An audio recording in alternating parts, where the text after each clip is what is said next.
Class 11 में जितने भी बच्चे हैं जिनका आज फिजिक्स का एग्जाम था, उन सभी बच्चों के लिए वीडियो रहने वाली है। इस वीडियो में हम इस वाले पेपर का सॉल्यूशन देखने जा रहे हैं। ये वाला जो आपका पेपर रहेगा ना, ये मॉर्निंग शिफ्ट का रहेगा, और बाकी जितने भी बच्चे इवनिंग शिफ्ट के हैं उनके लिए मैं आपको यहाँ पे बता देता हूँ। अगर आपको अपने पेपर का सॉल्यूशन देखना है ना, तो फिर आप एक बार टेलीग्राम चैनल पर ज्वाइन हो जाना, और वहाँ पर ना अपने पेपर का जो आपका PDF है ना, वहाँ पर शेयर कर देना।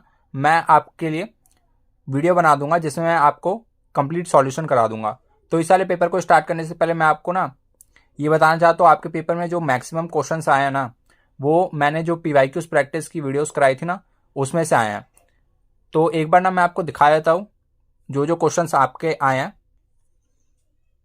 मेरी जो 10 वीडियोस थी PYQs प्रैक्टिस की, उसमें से ही बहुत सारे क्वेश्चन आए, और मैंने बाद में जो प्लेलिस्ट ऐड किया ना, प्लेलिस्ट में जो आपकी और वीडियोस ऐड किए हैं, उसमें से भी आपके बहुत सारे क्वेश्चंस आ रखे हैं। ठीक है, तो यहाँ पर मैं आपको लाइन बाय से सारा का सारा जो आपका डेटा है वो यहाँ पर एक बार दिखा देता हूँ। 1 मिनट लगेगा।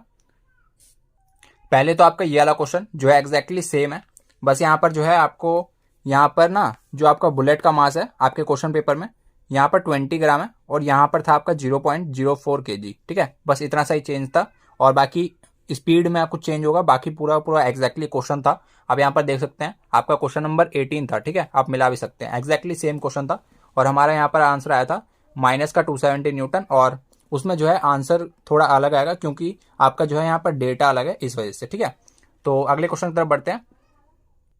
एक आपका ये वाला क्वेश्चन था, what do you mean about conservative force और non conservative force, explain with example. तो ये एग्जैक्टली पूरा पूरा सेम क्वेश्चन था जो भी मैंने आपको बताया था कि ये जो है आपका 5 नंबर में आ सकता है, मैंने आपको पहले ही बताया था। और ये जो है मैंने आपको PYQs प्रैक्टिस में ना 2 बार कराया है। अगर जिस भी बच्चे ने वीडियो को फॉलो किया ना, वो एक बार कमेंट सेक्शन बता देना कि क्वेश्चंस आए हैं या फिर नहीं आए। ठीक है, तो यहाँ पर ना कंजर्वेटिव फोर्स और नॉन कंजर्वेटिव फोर्स मैंने आपको पूरा पूरा, और ये आप एग्जैक्टली पूरा पूरा यहाँ वहाँ पर अपने पेपर में लिख देते हैं, तो फिर आपको पूरे के पूरे 5 मार्क्स मिल जाएंगे। ठीक है, आगे बढ़ते हैं। और ये वाला क्वेश्चन आपका 2 मार्कर में था। यहाँ पर जो है आपको बोला गया था कि आपको ना ड्राइव करनी है फर्स्ट इक्वेशन ऑफ मोशन और second equation of motion, S is equal to UT plus half AD square, and second first था आपका V is equal to U plus AT। तो ना आप किसी भी मेथड से कर सकते थे, वहाँ पर आपको स्पेसिफिकली बोला नहीं गया था कि आपको ग्राफिकल मेथड से करना है या कैलकुलस मेथड से करना है। तो ना मैंने आपको यहाँ पर कैलकुलस मेथड से कराया था, क्योंकि ज़्यादातर क्लास 11th में कैलकुलस मेथड से आता है। तो आप किसी भी मेथड से कर देते, आपकी कोई दिक्कत नहीं थी, आपको यहाँ पर पूरे पूरे मार्क्स मिल जाते। ठीक है, बहुत ही सिंपल क्वेश्चन था। बाकी आगे बढ़ते हैं। एक आपका जो है ये वाला रिलेशन बहुत इंपॉर्टेंट था जो मैंने आपको बताया था, और इस पर जो है एग्जैक्टली न्यूमेरिकल आया। आपको काइनेटिक एनर्जी और लीनियर मोमेंटम में ना आपको रिलेशन पता होना चाहिए, जो होता है आपका P² is equal to 2mk, where K is kinetic energy, M is mass, and P is linear momentum. और एक और आपका एडिशन ऑफ वेक्टर्स, जो कि मैंने आपको बताया था कि जो मैंने आपके लिए कल और परसों वीडियो बनाई थी ना, उसमें मैंने आपको बताया था कि एडिशन ऑफ वेक्टर्स आपका कितना इंपॉर्टेंट है।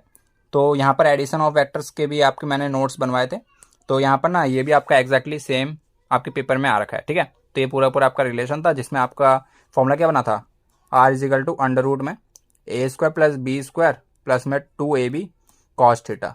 ठीक है, तो ये सारे सारे आपके क्वेश्चंस थे जो आपके डायरेक्टली नोट्स से थे। अगर आपने हमारी वीडियोस देखी होंगी तो फिर आपको एग्जैक्टली क्वेश्चन दिखे होंगे। ठीक है, आगे बढ़ते हैं। अब जो है ना यहाँ पर से हम पेपर डिस्कशन के ऊपर चलते हैं। यहाँ पर सेक्शन A से स्टार्ट करते हैं। यहाँ पर आपको dimension in length in the dimension formula of pressure. Pressure का आपका फॉर्मूला मैंने आपको बताया था, ये होता है आपका फोर्स अपॉन एरिया। बेसिकली यहाँ पर परपेंडिकुलर फोर्स होता है अपॉन एरिया।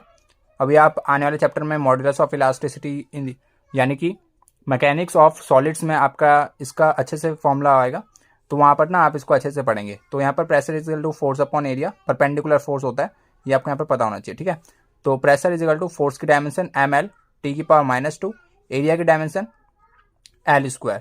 ये ब्रैकेट लगाना मत भूलना, इसी के हाफ मार्क्स होते हैं।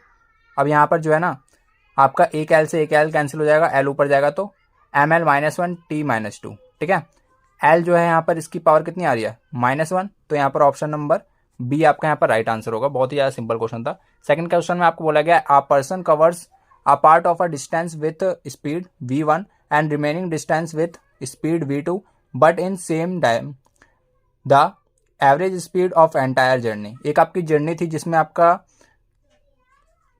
एक पर्सन है जो फर्स्ट हाफ डिस्टेंस कितनी स्पीड से कवर करता है, स्पीड है इसकी v1, एंड जो आपका रिमेनिंग डिस्टेंस है ना वो आपका कवर करता है v2 से। ठीक है, एक बार पढ़ते हैं। A person covers a part of a distance with speed v1 and remaining distance with speed v2 but in same time. ये जो है सेम टाइम लगता है दोनों में। यहाँ पर इसको मैं टी लिख देता हूँ और ये भी हो जाएगा आपका टी। ठीक है, तो ना यहाँ पर आपको पता ही होगा कि एवरेज स्पीड का फॉर्मूला क्या होता है। ये होता है आपका टोटल डिस्टेंस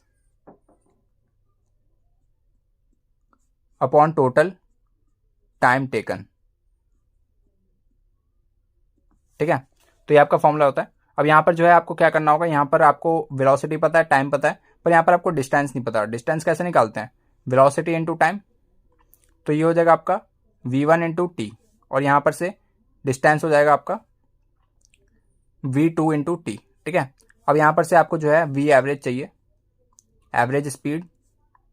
ये हो जाएगा आपका टोटल डिस्टेंस, डिस्टेंस हो गया आपका v1 प्लस v2, और दोनों में से ना, इन दोनों में से t कॉमन आ जाएगा।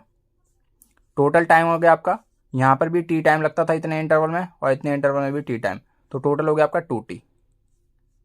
t से आपका t कैंसिल हो गया, एवरेज स्पीड आ गया आपकी v1 plus v2 divided by 2, option number ए।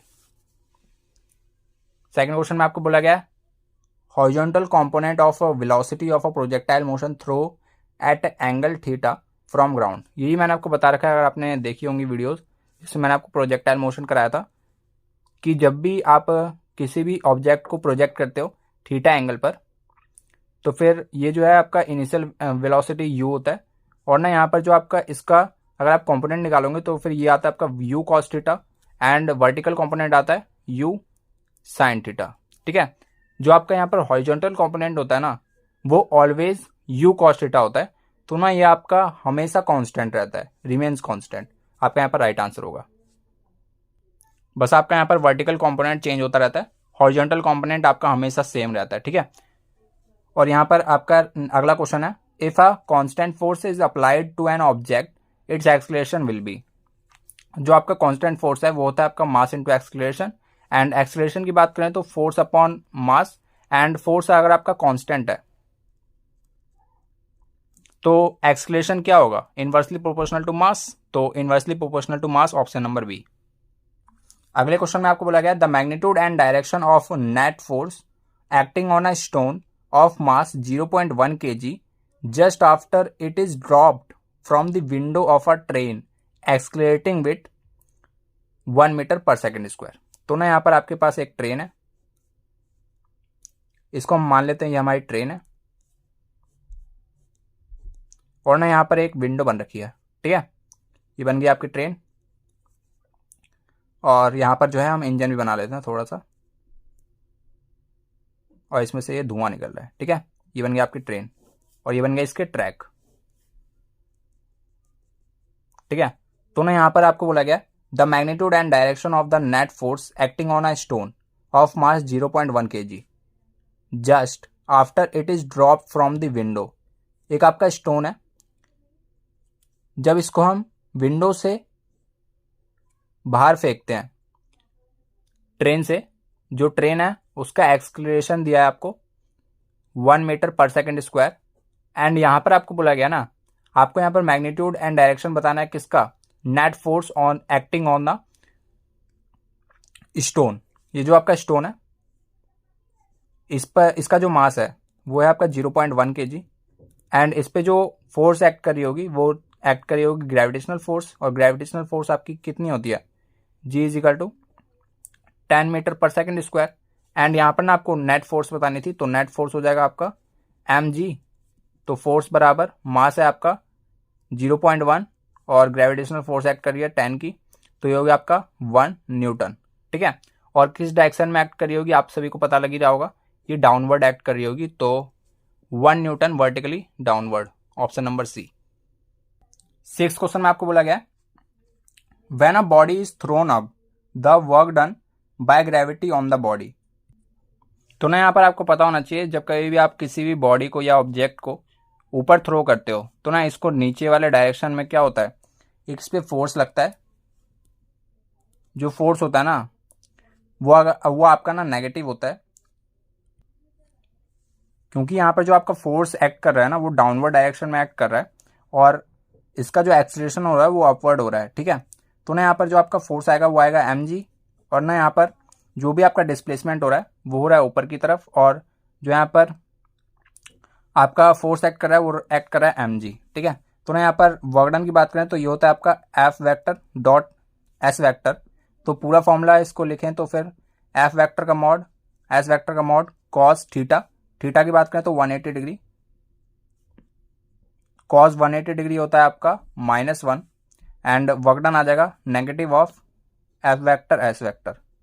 यहाँ पर जो है इन दोनों का मैग्नीट्यूड लिया गया, तो ये तो कभी जो है आपका नेगेटिव हो नहीं सकता, तो यहाँ पर जो है इसके बाहर ये जो है आपका ऑलवेज पॉजिटिव होगा, और इसके बाहर जो है नेगेटिव लगा हुआ है, तो फिर नेगेटिव पॉजिटिव आपका हमेशा नेगेटिव होता है। ऑप्शन नंबर बी आपका यहाँ पर राइट आंसर होगा, ठीक है।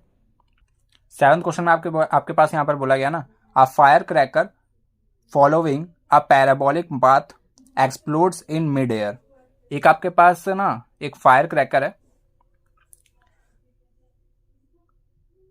जिसको यहाँ पर से प्रोजेक्ट किया जाता है किस पाथ में, पैराबोलिक पाथ में, और ना ये ना मिड एयर में यहाँ पर जो है एक्सप्लोड हो जाता है, यानी कि इसका जो है एक्सप्लोजन हो जाता है, यानी कि यहाँ पर ये बम फट जाता है, ठीक है।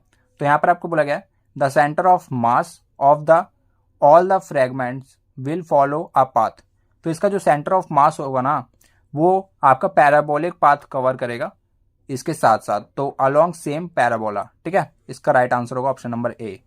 एंड यहाँ पर आपको 8th क्वेश्चन में बोला गया कि angular velocity of minutes hand of a clock is. तो यहाँ पर एंगुलर वेलोसिटी बताना है किसका, मिनट हैंड का। तो मिनट हैंड जो होती है ना, क्लॉक की जो मिनट हैंड होती है उसके बारे में आपको थोड़ी सी नॉलेज होनी चाहिए। जो आपकी मिनट हैंड है ये होगी आपकी आवर्स हैंड, ये होगी आपकी मिनट हैंड, ठीक है। तो ये जो आपकी मिनट हैंड है ये पूरा पूरा पाथ कवर करती है इस प्रकार से, इस पूरी घड़ी का रोटेशन लगाती है कितने में, 360 डिग्री में, और 360 डिग्री को लिखते हैं हम 2 पाई। तो ये 2 पाई जो है इसका पाथ कवर करती है। तो ना यहाँ पर अगर आपको एंगुलर वेलोसिटी फाइंड करनी है तो ओमेगा होता है, omega is equal to 2 pi upon T. तो ना यहाँ पर आपको सबसे पहले ना टाइम निकालना होगा जिस वजह से आपका जो है यहाँ पर ओमेगा निकल सके, यानी कि एंगुलर वेलोसिटी। तो यहाँ पर ना हम क्या करते हैं, यहाँ पर ये आपकी क्लॉक है, मिनट हैंड है, ये 2 पाई यानी कि ये 2 पाई रेडियन कितने सेकंड में कवर करेगी वो आपको यहाँ पर निकालना होगा। तो ना यहाँ पर आपको ये देखना होगा कि ये 1 आवर्स कितने सेकंड में कवर करेगी, 3600 सेकंड में। और जब ये 1 आवर्स का रोटेशन लेगी ना तभी ये 2 पाई डिग्री का 2 पाई रेडियन का जो आपका यहाँ पर रोटेशन होता है वो भी कवर कर लेगा, ठीक है। तो ये इस बात से हमें पता लग गया कि जब ये 2 पाई रेडियन का यहाँ पर जब एंगल कवर करेगा, 2 पाई रेडियन मतलब 360 डिग्री, 360 डिग्री का जब ये पूरा पूरा रोटेशन कंप्लीट कर लेगा तब ये 1 आवर भी कंप्लीट कर लेगा, क्योंकि मिनट हैंड जब एक बार पूरा रोटेशन ले लेती है तो वो 1 आवर्स होता है आपका। और यहाँ पर जो है आपका टाइम होना चाहिए किसमें, सेकंड में। तो सेकंड में आपका टाइम आ गया 3600, तो इसको हम यहाँ पे पुट कर देते हैं 2 पाई बट्टे 3600, जो कि हो जाएगा आपका पाई बाय 1800 रेडियन पर सेकेंड। तो ऑप्शन देख लेते हैं, ऑप्शन नंबर बी लग रहा है, ठीक है, बी ऑप्शन। देखिए 9th क्वेश्चन में आपको यहाँ पे बोला गया ना, जो मैंने आपको बताया था कि आपको मैंने ना पीवाई की प्रैक्टिस में लीनियर मोमेंटम और ना आपको काइनेटिक एनर्जी में ना रिलेशन बताया था। तो यहाँ पर ना एक बार मैं आपको रिपीट कर देता हूँ वाली थ्योरी। तो ना आपका जो यहाँ पर फॉर्मूला होता है किसका, काइनेटिक एनर्जी का, वो होता है हाफ mv², और लीनियर मोमेंटम होता है आपका p is equal to mv। And यहाँ पर अगर मैं ना लीनियर मोमेंटम वाला टर्म बनाना चाहता हूँ तो फिर मास को आपको ऊपर नीचे मल्टीप्लाई करना होगा। इससे होगा क्या, अभी आपको थोड़ी देर में पता लग जाएगा, हाफ mv का होल स्क्वायर आ जाएगा और डिवाइड में आ जाएगा आपका m, ठीक है। तो kinetic energy is equal to half mv का whole square divide by m। तो यहाँ पर mv को मैं ले सकता हूँ p, तो p square divide by 2m is equal to k। तो p स्क्वायर की हमारी वैल्यू क्या आ गई, 2m k, ठीक है। तो सभी का मतलब आपको यहाँ पर पता होना चाहिए। P का मतलब लीनियर मोमेंटम, M का मतलब मास, K का मतलब काइनेटिक एनर्जी। P का मतलब लीनियर मोमेंटम एंड M का मतलब यहाँ पर आपको पता ही है मास एंड K का मतलब काइनेटिक एनर्जी। ठीक है, तो यहाँ पर से ना आपको, अब यहाँ पर आपको बोला गया ना the linear momentum of a body is increased by 10%। जब किसी भी बॉडी का अगर लीनियर मोमेंटम P 10% से इंक्रीज कर जाता है तो फिर आपको किस में इंक्रीज बताना है, काइनेटिक एनर्जी में। तो ना यहाँ पर मैं काइनेटिक एनर्जी के लिए यहाँ पर इसको नीचे भेज देता हूँ, तो P²/2m हो जाएगा। अब इसको मान लेते हैं हम इक्वेशन नंबर फर्स्ट, क्योंकि ये आपकी इनिशियल कंडीशन है। ठीक है, K इनिशियल लिख देता हूँ। अब ना यहाँ पर आपको बोला गया है कि आपको ना यहाँ पर लीनियर मोमेंटम को 10% इंक्रीज करना है। इसको मैं 10% इंक्रीज करता हूँ, तो ये आपका हो जाएगा P + 10/100 इंटू में P। ठीक है, इसको सॉल्व कर लेते हैं, ये आ जाएगा आपका 11P/10। ठीक है, तो ये आ गया आपका 10, ये हो गया आपका P/10 + 1, तो ये आ गया आपका 11P/10। ठीक है, तो फाइनल जो आपका मोमेंटम हो जाएगा वो हो गया आपका 11P/10। तो काइनेटिक एनर्जी फाइनल आपका कितना हो गया, ये हो गया आपका P², इसका स्क्वायर करेंगे तो ये आ गया आपका 121/100 और P²/2m। ठीक है, इक्वेशन नंबर सेकेंड। और इसको मैं थोड़ा सा और फर्दर सिंप्लीफाई करता हूँ, तो फिर K फाइनल इज = 1.21 P²/2m। ये हो गया आपका थर्ड इक्वेशन। ठीक है, अब ना डेल्टा काइनेटिक एनर्जी निकाल लेते हैं, तो ये आ जाएगा आपका, इसमें से हम इसको माइनस कर देते हैं, तो ये आ जाएगा आपका 1.21 - 1 और ये हो गया आपका P²/2m। ठीक है, अब यहाँ पर इसको माइनस करते हैं, ये आ गया आपका 0.21। ठीक है, P²/2m। अब परसेंटेज के लिए आप क्या करते हैं, चेंज या इंक्रीज या decreasing value divide by original value multiply by 100। ठीक है, मैंने यहाँ पर आपको बोल के बता दिया, इंक्रीज या decreasing value divide by original value multiply by 100, इससे आपका परसेंटेज चेंज निकल जाता है। तो ना यहाँ पर जो हमारा इंक्रीज हुआ है वो हुआ है 0.21 P²/2m upon original value P²/2m multiply by 100। P²/2m से P²/2m गया, 0.21 को मल्टीप्लाई कर देंगे 100 में, यह आ जाएगा आपका 21%। ऑप्शन नंबर डी आपका यहाँ पर करेक्ट आंसर था। तो यहाँ पर ना आपको 10th क्वेश्चन में बोला गया the magnitude of the sum of the vectors A vector is 3i and B vector is 4j। तो यहाँ पर ना आपको इन दोनों के मैग्नीट्यूड का सम बताना है। ठीक है, ए वेक्टर का मैग्नीट्यूड की बात करें तो ये आ जाएगा आपका कितना, अभी देखना यहाँ पर मेरे से गलती क्या हो जाती कि यहाँ पर ना मैंने क्वेश्चन ढंग से नहीं पढ़ा, शायद आपसे भी पेपर में वाली गलती हो सकती थी। बहुत सारे बच्चों ने यहाँ पर 7 मार्क किया होगा, किस वजह से मैं आपको यहाँ पर बताता हूँ। उन्होंने ये नहीं पढ़ा होगा, ढंग से क्वेश्चन नहीं पढ़ा होगा। इन्होंने यहाँ पर बोला गया the magnitude of the sum of the vectors, इन दोनों का सम करना है फिर बाद में इसका मैग्नीट्यूड लेना है। ठीक है, ये आपको यहाँ पर बोला गया, ना कि ये बोला गया कि magnitude of each vectors and आपको लास्ट में उसका सम फाइंड करना है। तो ये नहीं बोला आपको यहाँ पर बोला है इन दोनों का सम निकालना है वेक्टर्स का, और फिर लास्ट में जो भी आपका आंसर आएगा उसका आपको मैग्नीट्यूड लेना है, यानी कि मॉड लेना है। ठीक है, तो यहाँ पर ए वेक्टर आपका है क्या 3i एंड बी वेक्टर है आपका, एक बार मैं इसको काट ही देता हूँ। ठीक है, ए वेक्टर है आपका 3i एंड बी वेक्टर है 4j। तो ना यहाँ पर अगर मैं एक रिजल्टेंट वेक्टर लिखूँ, यानी कि इन दोनों का जो भी सम आएगा ए वेक्टर प्लस बी वेक्टर,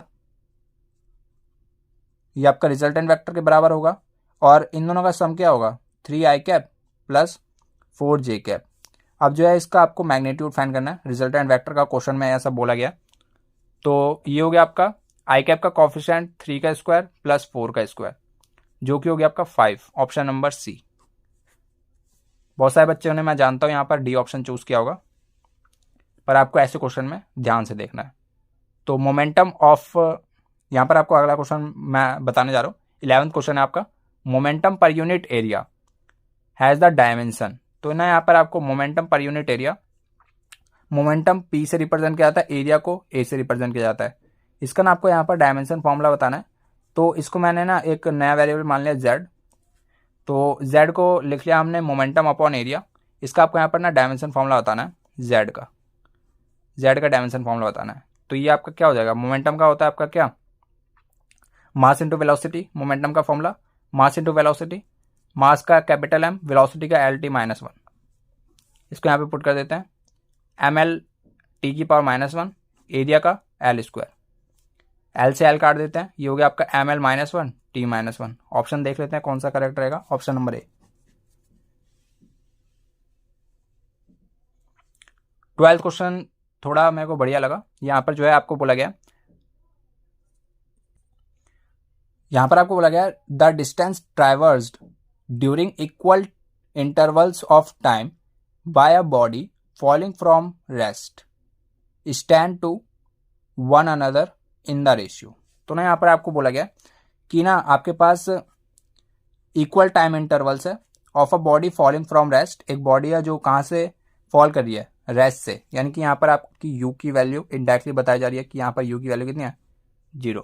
ठीक है, तो ना यहाँ पर आपको ये बताना है कि इनका रेशियो क्या होगा। ठीक है, तो यहाँ पर सबसे पहले जो आपका यहाँ पर d1 होगा, डिस्टेंस 1, वो होगा आपका u plus half A T square. And यहाँ पर d1 की वैल्यू फाइंड करना चाहें तो फिर ये हो जाएगा आपका क्या, पहले मैं डिस्टेंस 1 फाइंड कर रहा हूँ कि डिस्टेंस 1 कितना लगेगा, तो u की वैल्यू आपकी सब में 0 होगी, प्लस हाफ ए की जगह पे क्या हो गया आपका, यहाँ पर जो है आपका ये वाला फॉर्मूला नहीं लगने वाला, जिन्हीं बच्चों ने ये वाला फॉर्मूला लगाया ना उनका आंसर यहाँ पर गलत हो जाएगा। यहाँ पर जो है आपका ये वाला फॉर्मूला लगेगा, मैंने आपको बताया भी था कि जब कभी भी आपको nth सेकेंड पे किसी भी ऑब्जेक्ट का जो है डिस्टेंस फाइंड करना होता है ना, तो फिर यहाँ पर आपका उसका फॉर्मूला होता है, यहाँ पर एग्जैक्टली सेम फॉर्मूला है, बस यहाँ पर ना क्या आ जाता है इस प्रकार से 2n-1, बस इतना सही जो है आपका यहाँ पर डेटा चेंज होगा। यहाँ पर d1 is equal to U plus half A 2n-1। अब यहाँ पर जो है a की जगह पे a छोड़ दो, यहाँ पर जो है फर्स्ट डिस्टेंस है तो d की n की जगह पे ना 1 डाल देंगे, 2-1, जो कि हो जाएगा आपका यहाँ पर हाफ a। ठीक है, बस इतना सही था। अब यहाँ पर जो है आपको रेशियो निकालना है तो d2 भी निकाल लेते हैं, ये भी हो जाएगा आपका 0 प्लस हाफ a, 2 2 जा 4-1 3, तो ये हो गया आपका 3a 3/2a। ठीक है, ऐसे आप d3 भी निकाल सकते हैं, ये हो जाएगा आपका 0 प्लस हाफ a। एंड यहाँ पर जो है आपको 3 पुट करना है, तो 3 2 जा 6-1 दैट इज 5, तो 5a/2। तो यहाँ पर ना आप एक बार रेशियो चेक कर लेते हैं, d1 ratio d2 ratio d3, जो कि हो जाएगा आपका a/2 सबसे कट जाएगा और यह आ जाएगा आपका 1:3:5, ऑप्शन नंबर बी। ठीक है, यह भी जो क्वेश्चन था 18 वाला, यही मैंने आपको कराया ही था, बस मैंने आपको ना यहाँ पर डेटा नहीं बताया था, मैंने आपको बताया था कि maximum and minimum value resultant की कैसे आती है दो फोर्सेस की। तो ना यहाँ पर मान लो आपके पास दो फोर्स है, ए वेक्टर का फोर्स एंड दूसरा है आपका बी वेक्टर, ये दोनों फोर्सेस हैं, और ना यहाँ पर आपको इनकी मैक्सिमम एंड मिनिमम वैल्यूज बतानी है। ये मान लो किसी पार्टिकल पर एक्ट कर रहे हैं इस प्रकार से, ए वेक्टर और ये है आपका बी वेक्टर। ठीक है, तो ना यहाँ पर इनका जो रिजल्टेंट का फॉर्मूला होता है, अगर मैं ए वेक्टर प्लस बी वेक्टर की बात करूँ तो ये होगा आपका अंडर रूट में कितना,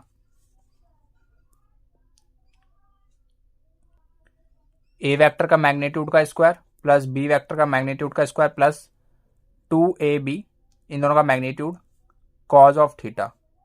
ठीक है, और ना यहाँ पर अगर ये मैक्सिमम निकाल रहे हो, अगर आप ईयरली वैल्यू मैक्सिमम निकाल रहे हो, तो मैक्सिमम के लिए इसकी कंडीशन मैं आपको बताया था। तो मैक्सिमम के लिए ना आपकी जो कंडीशन होती है, यहाँ पर जो है थीटा आपका क्या हो जाना चाहिए, 0 डिग्री। जब दोनों के दोनों वेक्टर्स एक ही डायरेक्शन में जब एक्ट कर रहे होंगे, ए वेक्टर और बी वेक्टर दोनों के दोनों जब एक ही डायरेक्शन में एक्ट कर रहे होंगे, अगर आप खुद ही सोचिए, ये वाला आपका पेन है, अगर मैं इसको इसी डायरेक्शन में ये वाला फोर्स भी और ये वाला फोर्स भी दोनों के दोनों एक ही डायरेक्शन में अगर मैं इसको पुल करता हूँ इस तरफ, तो ना ये यहाँ पर क्या होगा, इस पर मैक्सिमम फोर्स लगेगा कि नहीं लगेगा। तो यहाँ पर मैक्सिमम फोर्स कितने डिग्री पे होता है, 0 डिग्री पर। जो आप यहाँ पर 0 डिग्री पुट कर दोगे, ये बन जाएगा आपका a प्लस बी का होल स्क्वायर, जो कि होता है आपका a plus B, A vector plus B vector, इन दोनों का मैग्नीट्यूड। ठीक है, एंड यहाँ पर मिनिमम की बात करें, ये हो गया आपका क्या, मैक्सिमम एंड यहाँ पर मिनिमम की बात करें ना तो थीटा होता है आपका कितना, थीटा होता है आपका 180 डिग्री। ठीक है, जब इस वाले पेन को जब मैं दोनों तरफ से इस तरफ से यहाँ पर ऐसे करके फोर्स लगाऊंगा तभी तो आपका जो है मिनिमम फोर्स लगेगा। तो यहाँ पर थीटा हो गया आपका 180 डिग्री, ये बन गया आपका a माइनस बी का होल स्क्वायर। तो a वेक्टर का मैग्नीट्यूड माइनस b वेक्टर का मैग्नीट्यूड, ये होती है आपकी मिनिमम के लिए कंडीशन। ठीक है, तो अब यहाँ पर से आपको बोला गया ना maximum and minimum values of the resultant of two vectors acting at a point are 10 newton and 4 newton, यानी कि आपको मैक्सिमम वैल्यू दिया किसके इक्वल, 10 न्यूटन के बराबर, मिनिमम वैल्यू है 4 न्यूटन के बराबर। अब जो है क्लास 10th की आपकी ये वाली बन गई इक्वेशन। अब आपको इसको सॉल्व करना है। a प्लस बी की वैल्यू है 10, a माइनस बी की वैल्यू है आपकी कितनी 4। अगर दोनों इक्वेशन को ऐड कर देता हूँ b से b कटेगा, ये हो जाएगा आपका 2a बराबर 10 प्लस 4 14 एंड a की वैल्यू आ गई आपकी यहाँ पर से 7। पर याद रखना है यहाँ पर आपको बताना क्या है, find the magnitude of the smaller force. Smaller force का आपको यहाँ पर मैग्नीट्यूड फाइंड करना है। तो सबसे पहले तो दो फोर्स निकालेंगे। पहला फोर्स, पहला वेक्टर का पहला जो वेक्टर आ गया ना वो आ गया आपका 7 न्यूटन का, तो 7 न्यूटन।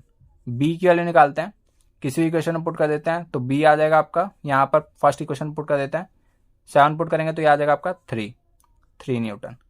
तो यहाँ पर आपको देख के ही पता लग रहा होगा ये है आपका स्मॉलर और ये है आपका ग्रेटर। ठीक है, तो आपको ना यहाँ पर बी आपको यहाँ पर लिख देना था आपके पेपर में, बी वेक्टर इज स्मॉलर और उसका जो मैग्नीट्यूड है वो है आपका 3 न्यूटन का। और बाकी जितने भी आपके क्वेश्चंस थे ज़्यादातर आपके नोट्स से ही आपको मिल जाएंगे। और बाकी इस वीडियो में इतना ही। बाकी जितने भी बच्चे इवनिंग शिफ्ट के हैं एक बार डिस्क्रिप्शन जरूर से चेक कर लेना, क्या पता वहाँ पर मैंने आपके लिए ऑलरेडी वीडियो बना दी गई हो। तो नेक्स्ट वीडियो मिलते हैं किसी और के साथ, तब तक के लिए जय हिंद जय भारत।